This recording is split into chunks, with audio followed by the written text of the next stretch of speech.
خوتي خواتاتي اهلا وسهلا مرحبا بكم يا جماعة الخير صباح الخير عليكم azul الفلا والسلام عليكم. J'espère que vous vous portez bien. Faites attention à votre santé. Faites attention à votre santé, je vous assure.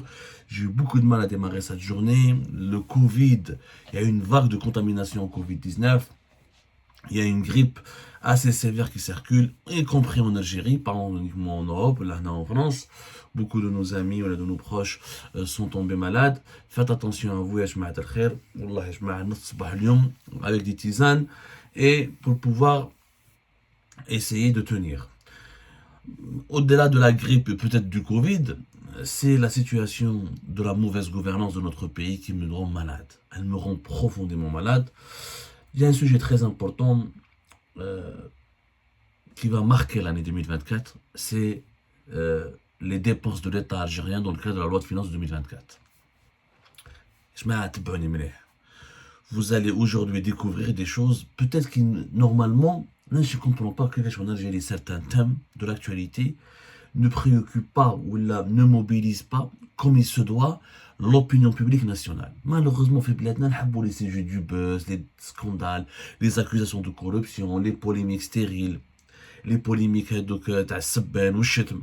mais les vrais sujets fondamentaux, qui sont les droits de l'homme, la gestion et l'usage de l'argent public, la gestion économique du pays, les questions financières et économiques qui ont un impact direct sur le niveau de vie, la qualité de vie, le pouvoir d'achat des Algériennes et des Algériens. Malheureusement, ça ne mobilise pas beaucoup. Le 24 décembre, Abdel Majid Tebboune a signé la loi de finances 2024.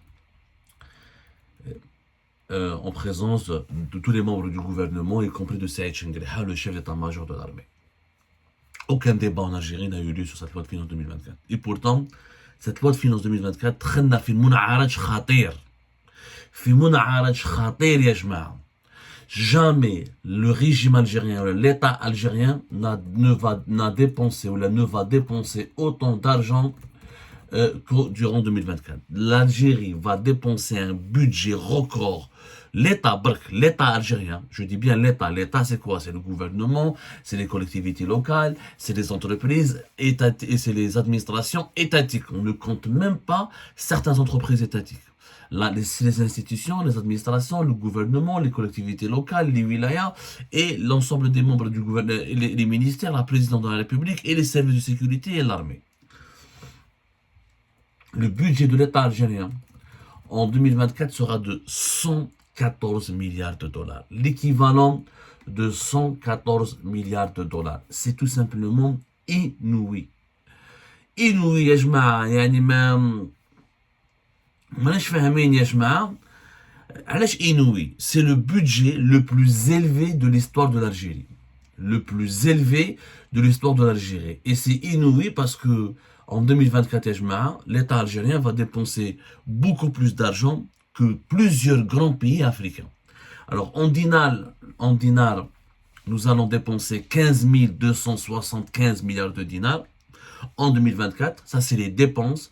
Alors que les recettes budgétaires ne seront uniquement que de 9 105 milliards de dinars.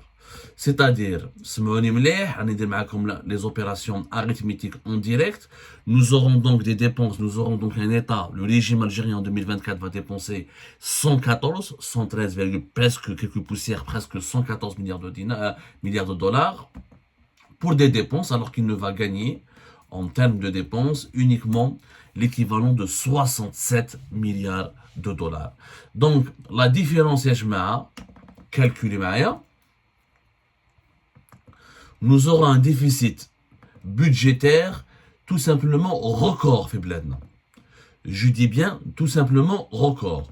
عندك 114 de dépenses et 67 milliards de dollars de recettes. Nous allons avoir un déficit entre 46 et 47 milliards de dollars. C'est-à-dire مداخيل الدولة الفرق بين مداخل ومخارج الدولة راح يكونوا 47 milliards, l'équivalent de 47 milliards de dollars. Entre 46 et 47, c'est quand même énormissime. C'est énormissime. Ça veut dire que nous avons un pays totalement déficitaire. Alors, le plus surprenant, nos compatriotes, parce qu'on ne leur donne pas ces clés, on ne leur donne pas ces informations malheureusement. Wallah al-Adim, on ne leur donne pas. ما يقولهمش ما نقولهمش صح. On va recalculer en dinars يا جماعة باش ما تقولوش بالدينار. On va recalculer en dinars. نعطيكم le déficit en dinars. Il y aura 15 275 milliards de dinars. Ça, c'est les dépenses de l'État. Concernant donc les recettes, toujours en direct, je me trompe, je triche, les recettes, nous aurons 9105. Ça fait un déficit en dinars de 6170. 6170 milliards de dinars, c'est 46 milliards de dollars. 46 milliards de dollars de déficit. C'est-à-dire qu'il y aura 46 milliards de dollars de différence entre les recettes et les dépenses. C'est totalement fou. C'est-à-dire que l'État algérien vit nettement au-dessus de ses moyens. C'est-à-dire que l'État algérien va dépenser beaucoup plus que ce qu'il est en train de gagner. Et avant de comprendre l'impact sur la situation économique, sur la vie quotidienne, mais des dépenses, l'État dépense, où l'impact sur la vie quotidienne, quand il y a trop de dépenses publiques dans un pays, quand les dépenses publiques ne sont pas justifiées par une véritable richesse. C'est-à-dire que quand l'État algérien gagnait 116, quand il a les 116 milliards de dollars, où il va dépenser 114 milliards de dollars. C'est tout à fait normal. Nous sommes un pays riche, Allah yabarak alayna. Mais quand un État dépense beaucoup plus que ce qu'il gagne, quand on a beaucoup de déficit budgétaire, les dépenses publiques vont faire quoi? D'abord, ils vont provoquer l'inflation, parce que trop de dépenses et qui n'est pas suivi ou la justifié ou la accompagné par une véritable production de services et de richesses, de biens et de services, donc des productions de richesses, ça veut dire que nous allons dépenser beaucoup plus d'argent par rapport à ce que nous produisons. Donc l'inflation va être maintenue. Donc en 2024, comme en 2023, comme en 2022, on aura une inflation globale entre 9, 8 à 10%. Et sur certaines catégories des produits, comme les produits alimentaires, etc., et la santé ou l'habillement et les chaussures, nous aurons une inflation à deux chiffres entre 11, 12 à 13%. Donc, les Algériennes et les Algériens auront des salaires très faibles par rapport à des prix qui vont être maintenus en hausse et que ça va augmenter. C'est mécanique, dans un pays où on dépense plus que ce qu'on gagne, l'inflation, elle est toujours élevée. C'est une règle économique de base. Il n'y a pas un pays où il y a trop de dépenses publiques et pas beaucoup d'inflation. Parce que normalement, tu dépenses que ce que tu gagnes. Mais quand tu dépenses plus que ce que tu gagnes, ton pays est victime de l'inflation. En plus, deuxième conséquence, quand il y a trop de dépenses publiques, il n'y a pas de croissance économique. Parce que les dépenses publiques ne génèrent pas des richesses. Les dépenses publiques, c'est quoi? C'est les administrations, c'est les salaires des fonctionnaires, c'est les salaires des agents des services de sécurité, les militaires, c'est les budgets de fonctionnement de l'État. Le fonctionnement de l'État ne crée pas de richesse. Celui qui crée de richesse dans un pays, c'est les entreprises, ce n'est pas l'État. L'État, il est là pour réguler l'économie d'un pays, pour protéger le pays, pour éduquer la population, pour soigner la population. Mais c'est pas lui qui crée des richesses. Le créateur de richesse, ce sont les individus, c'est la société, c'est les entreprises. Quand des entreprises étatiques qui meurent, son attaque crée des richesses, parce qu'elle exploite le pétrole et le gaz. Mais mis à part son attaque, la majorité écrasante des entreprises étatiques ne crée pas de richesse, sont tout le temps déficitaires. Les Air Algérie, les Algérie Télécom, etc., les SNTF, etc., etc. Qu'il y a des pays qui, la Chine, ont des entreprises étatiques qui créent des richesses. Mais la force de frappe de la Chine, c'est pas que les entreprises étatiques, c'est beaucoup dans le secteur privé. Et de Bali comme le secteur privé, c'est toujours lui qui crée des richesses, dans tous les pays du monde. Même dans les pays communistes qui la Chine, on a des grosses entreprises étatiques, des grandes banques étatiques, mais des groupes privés importants, les Huawei, les les marques de voitures chinoises, etc. Ce sont eux qui portent l'économie chinoise. Donc, je te fais un moment. Et donc, une croissance économique faible. Parce qu'au lieu de donner de l'argent aux investissements qui créent des richesses et des emplois, on donne de l'argent au train de vie de l'État. Quand on a une croissance économique faible, on ne crée pas beaucoup d'emplois. Quand on ne crée pas beaucoup d'emplois, il y a beaucoup de chômage. Quand il y a beaucoup de chômage, il y a la misère, il y a la précarité, il y a la pauvreté. Donc, c'est une conséquence. Trop de dépenses publiques, c'est trop d'inflation, trop de misère sociale, trop de pauvreté, trop de précarité, un pays qui se sous-développe. Parce que le véritable développement, c'est la création de la richesse, qui est la production de biens et de services, qui est la production technologique, qui est l'innovation dans les services, qui est l'entretien du pays. Au lieu de donner des salaires aux fonctionnaires, on peut construire des nouvelles villes. On peut construire des infrastructures, on peut développer le pays. Ce n'est pas le cas de l'État algérien. C'est dans notre pays. وهنا بالكم هنا vous allez être encore plus choqué. انتم ما لازم تعرفوا يا جماعه واش راه صاري في بلادنا، لازم تعرفوا يا جماعه واش راه صاري في بلادنا. اسكو على بالكم يا جماعه باللي l'Algérie, l'État algérien va dépenser pratiquement 2 fois plus d'argent que le Maroc, par exemple. Que l'État algérien va dépenser pratiquement 3 fois plus d'argent que l'État du Nigeria. Que nous allons dépenser plus d'argent que l'Égypte. L'Égypte, les fait, ya jma'a, quand même 100 millions d'habitants. Avec 47 millions d'habitants, nous allons dépenser beaucoup plus d'argent que tous ces pays africains. Nous sommes peut-être le pays africain qui a l'État le plus coûteux, le plus dépensé en ce moment. Je pense, reste pas que l'Afrique du Sud, je n'ai pas encore comparé, mais vous allez voir, nous sommes pratiquement le budget le plus élevé. Nous avons l'État qui a le budget de dépenses publiques le plus élevé du continent africain. Le Maroc, par exemple, l'État algérien va dépenser 114 milliards de dollars, l'équivalent de 114 milliards de dollars en 2022. Le Maroc va dépenser combien? Le Maroc va dépenser en 2024 l'équivalent de 43 milliards de dollars. Le Maroc, 43 milliards de dollars.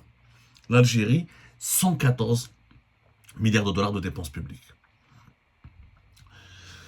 Plus que 2 fois plus élevé, et 2 fois plus, le budget des dépenses de l'État algérien est plus que 2 fois supérieur au budget de dépenses de l'État marocain. Quand on reprend la situation économique des deux pays, est-ce qu'il y a fondamentalement une grosse différence? L'économie marocaine elle est plus diversifiée. Le taux de croissance de l'économie marocaine est pratiquement plus élevé que celui de l'Algérie. L'Algérie tape sur une croissance de 3 à 4%, mais 4% c'est avec les hydrocarbures. Réellement, nous sommes à 3%. Le Maroc, la même chose. ما عندناش une différence كبيرة. Le Maroc, il a fait 8% de croissance en économie, de croissance en 2021. Avec la vérité, avec une économie marocaine, ils exportent les voitures, ils ont des... en 2021, par exemple, on a fait 3,4% de taux de croissance économique. Au moins, les Marocains, ils ont fait 8%. C'est les chiffres de la Banque mondiale, c'est pas mes chiffres. Durant les 3 prochaines années, le Maroc ne va pas beaucoup élever son budget. Par exemple, en 2026, il va dépenser, devant mes yeux, une calculatrice, plus de 45 milliards de dollars. Ça, c'est les dépenses de l'État marocain. Ce qu'on appelle les dépenses publiques. Les dépenses publiques, le budget que va utiliser l'État. C'est-à-dire l'État, quand on dit l'État, c'est comme en Algérie, c'est le gouvernement, les collectivités locales, les administrations publiques, les institutions de l'État. C'est 45 milliards de dollars. Jusqu'à 2026. L'Algérie en 2024, elle va dépenser 114 milliards de dollars. Cherchez l'erreur. C'est vrai que sur le plan social, les Algériens vivent mieux que les Marocains parce qu'il y a la politique des subventions publiques, il y a le gasoil, les carburants sont beaucoup moins chers, certains le sucre, le balai, c'est beaucoup moins. Même le Maroc, il a une politique de subventions publiques, mais les subventions publiques, les subventions sociales en Algérie sont beaucoup plus élevées. L'accès au logement est meilleur en Algérie qu'au Maroc. Ça, au niveau social, mais au niveau macroéconomique, l'économie marocaine se porte mieux que l'économie algérienne. Elle est plus diversifiée, elle est plus industrialisée. Le Maroc est plus ouvert vers au monde. Il reçoit plus d'investissements étrangers que l'Algérie. Donc, pourquoi on doit dépenser 2 fois plus? 2 fois plus d'argent que les Marocains. C'est anormal. Ça, le Maroc, le Nigeria. Le Nigeria, première puissance économique au monde, en Afrique. Comme le budget de 2024 de l'État du Nigeria, il est uniquement de 34 milliards de dollars. Uniquement 34 milliards de dollars au Nigeria. Le Nigeria, c'est plus de 200 millions d'habitants. Vous allez me dire, mais attends, mais c'est quoi ça? C'est pas une erreur. Sauf qu'au Nigeria, c'est un État qui fonctionne de façon libérale. Il n'a pas une fonction sociale très élevée. Un des subventions, etc. Mais le Nigeria, c'est une économie libérale. C'est plus de 213 millions d'habitants. Le PIB du Nigeria, Yajma, c'est 440 milliards de dollars. Allez, en 2021. On chauffe en 2022. C'est le pays, en tout cas, c'est plus de 400 milliards de dollars. C'est 4 fois plus que l'Algérie. Le Nigeria est 4 fois plus riche que l'Algérie. On estime, bon, après, il y a d'autres estimations, parce que le Nigeria, il a fait comme l'Algérie, le rebasage, il a changé sa méthode de calcul. Certaines évaluations que le Nigeria a un PIB de plus de 500 milliards de dollars. Mais les chiffres les plus reconnus par les institutions internationales, c'est 477 milliards de dollars. C'est énorme. Le Nigeria, il est 4 fois plus riche que l'Algérie, avec une population de plus de 200 millions d'habitants, et pourtant l'État du Nigeria dépense que 34 milliards de dollars.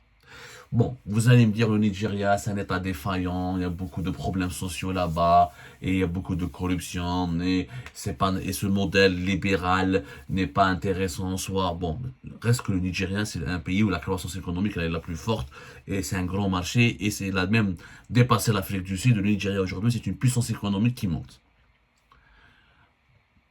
Donc, c'est pas un bon modèle. Il n'est pas anormal. L'État algérien dépense 5 fois plus, pratiquement, que l'État du Nigeria. Alors que le Nigeria est 4 fois plus riche que l'État en Algérie, que l'Algérie.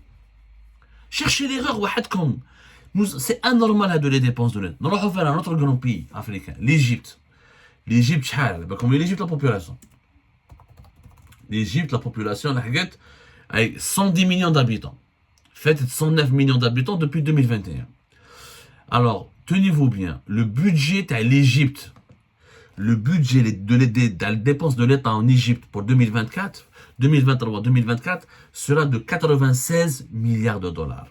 96, ou presque 97 milliards de dollars. Le régime algérien va dépenser plus d'argent que l'État égyptien, que le régime égyptien. Pourtant, en Algérie, nous ne sommes que 47 millions d'habitants. En 2024, nous avons 47 millions d'habitants. L'Égypte, c'est plus de 110 millions d'habitants. Est-ce que vous savez que nous avons plus de fonctionnaires en Algérie qu'en Égypte? On a pratiquement le même nombre. En Algérie, nous avons 2 800 000 fonctionnaires. En Égypte, ils sont à 2 500 000. Les deux pays ont 3 millions de fonctionnaires. Est-ce qu'il est normal que nous avons qu'un pays de 47 millions d'habitants ait le même nombre de fonctionnaires qu'un pays de plus de 100 millions d'habitants, qui est l'Égypte? Cherchez l'erreur. C'est normal. Nous avons la conclusion, c'est quoi? C'est que nous avons un État qui délapide de l'argent. L'État algérien est en train de délapider de l'argent. Ce que nous sommes en train de faire, c'est nous avons créé le régime Tebboune, ce nouveau régime, parce que vous allez voir avec Bouteflika, c'était totalement différent. Le régime de Bouteflika n'a jamais dépensé un budget par an de plus de 100 milliards de dollars. Jamais. C'est historique ce qui se passe en Algérie. C'est complètement historique. Comme des chiffres. Nous avons un État algérien qui est totalement... C'est un aspirateur. L'État algérien est devenu un aspirateur d'argent. C'est une machine à sous qui dépense trop d'argent sans aucun développement pour le pays. Croissance économique qui est restée entre 3 et 4%, grâce au pétrole et au gaz, pas d'économie diversifiée, pas une amélioration des revenus des Algériens et des Algériens, pas une amélioration du niveau des équipements du pays. On n'a pas fait de nouvelles villes, on n'a pas fait une autre autoroute, on n'a pas fait des grands ports, on n'a pas fait des grands stades, on n'a pas organisé des coupes d'Afrique, on n'a pas organisé une coupe du monde, on a des gratte-ciel, on a des aéroports futuristes, on a une économie forte. Pourquoi dépenser tout cet argent, si ce n'est pour le train de vie et pour les besoins personnels et idéologiques des dirigeants algériens? Pour Bouteflika, en 2018, le budget de Bouteflika, c'était 8628 milliards de dinars. هايليك قدامكم. هذه في loi de finances à 2028, à 2018. يعني قبل الحراك, قبل la venue du régime de Tebboune. C'était 64 milliards de dollars. Nous sommes passés d'un régime qui dépensait par an 64 milliards de dollars et quelques, à un régime qui va dépenser en 2024 plus de 114 milliards de dollars. Et qui a déjà dépensé en 2022, et en 2023, il a dépensé déjà plus de 100 milliards de dollars.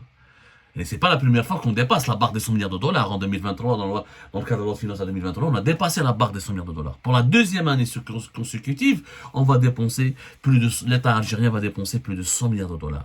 Pour quel développement pour le pays? Pour quel apport pour le développement pour le pays? Rien, nada. En santé, l'inflation était moins faible, la création d'emplois était plus forte, la situation du secteur privé était meilleure. Aujourd'hui en Algérie, tout cet argent va être dépensé. Pour faire quoi? Payer plus, augmenter les salaires des fonctionnaires, donner plus d'argent au ministère de la Défense, donner de l'argent au Moudjahidine, plus d'argent au ministère, plus d'argent à la présidence, pour à la fin avoir un pays qui est encore sous-développé, qui est dépassé par plusieurs de ses confrères concurrents africains et qui encore a du mal à offrir à sa propre population ce niveau de richesse qu'elle mérite. Parce que dans notre pays, nous avons tout le potentiel d'être un pays riche et un pays qui offre qui a normalement une population avec un niveau de vie très aisé.